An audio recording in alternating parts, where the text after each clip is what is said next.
சுருக்கமாக கூறப்போனால் சூரியன் தொலைதூரத்தில் எரிகின்ற ஒரு நெருப்பு, பல நட்சத்திரங்களுள் ஒன்று. 150 மில்லியன் கிலோமீட்டர்கள் தொலைவில் உள்ள சூரியன் அமைதியாக தூரத்தையும் மண்டவெளியையும் கடந்து நம்மிடம் வந்தடைகிறது. மிக அருகிலும் இல்லை, மிக தொலைவிலும் இல்லை. உயிர் வாழ்வதற்கு உகந்த தூரத்தில் அமைந்துள்ளது. பல நேரங்களில் அதனை நாம் மிக சாதாரணமாக கருதி வாழ்கின்றோம். அனைத்தும் சுட்டெரிக்கும் வெயில் நம் உடலை தொடும் வரையில்தான். அச்சூரியனை பற்றி புறம் பேசுகிறோம். ஒருபுறம் அதன் வெப்பத்தை சபிக்கிறோம், மறுபுறம் குளிரின் போது அதன் வெம்மையான அரவணைப்பிற்காய் ஏங்குகிறோம். ஆனால் சூரியனோ நம் இன்செயல்களால் சோர்ந்து போவதில்லை, நம் நன்றியையும் எதிர்பார்ப்பதில்லை.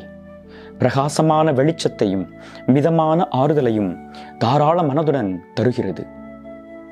எவ்வாறு எதற்காக படைக்கப்பட்டதோ அப்பணிகளை துல்லியமாக செய்கிறது. வாழ்வு கதிரவனால் மறுமலர்ச்சி பெறுகிறது. விதைகள் முளைக்கின்றன, பெருங்கடல்கள் ஆனந்த தாண்டவம் ஆடுகின்றன, காடுகள் புன்னகைக்கின்றன, நீர் தன் ஆவியை வானிற்கும் பூமிக்கும் இடையில் சுற்றி வர வைக்கிறது.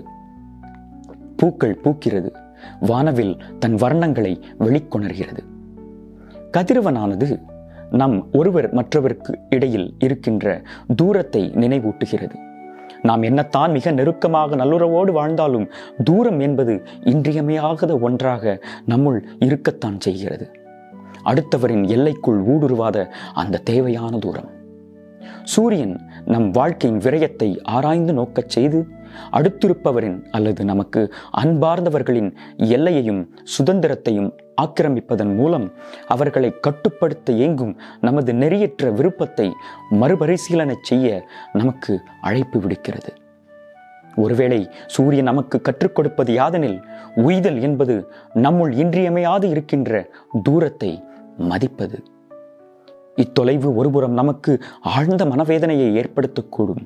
ஆனால் மறுபுறமோ அத்தொலைவே நாம் நமக்கு அடுத்திருப்போர்க்கும் நாம் அன்பு செய்வோருக்கும் செய்யக்கூடிய இன்றியமையாத அமைதியான தியாகமாக மாறுகிறது. நன்றி. மீண்டும் மற்றொரு தத்துவ சிந்தனையோடு அடுத்த வாரம் சந்திப்போம்.